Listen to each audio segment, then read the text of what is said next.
தாத்தா புண்ணியம் கம்மியா இருக்கு. குரு கிரகம் மறையதுனால கொஞ்சம் சுபகாரியம் கிடைக்க தாமதமாகுது. ஃப்ரெண்ட்ஷிப் சர்க்கிள் கம்மியா இருக்கு. தாத்தா புண்ணியம் கம்மியா இருக்கு. அப்பா புண்ணியம் கம்மியா இருக்கு. தொழில் என்ன செய்ய திணறாரு. குரு பார்வையில் விழுது. 10 ரூபா வருமானம் காணும். 2 மடங்கு விரயம் காட்டுது. புதன் கெட்டு போயிருக்கு.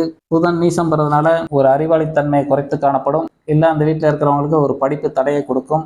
சூரியன் வேற மறையதுனால எங்க வாழ்க்கையில எப்படா வெளிச்சம் வரும் ஒரு ஏக்கத்தை கொடுத்துக்கிட்டோம். இப்படியே பார்த்துக்கிட்டு ஒரு 50 வயசு 60 வயசு 70 வயசு கடைசி வரைக்கும் நீங்க அந்த கோச்சாரத்தையே பார்த்துட்டு போய்கிட்டு இருந்தா இன்னைக்கு நல்லா இருக்கு நாளைக்கு நல்லா இருக்குன்னு சொல்லிக்கிட்டே இருப்பாங்க.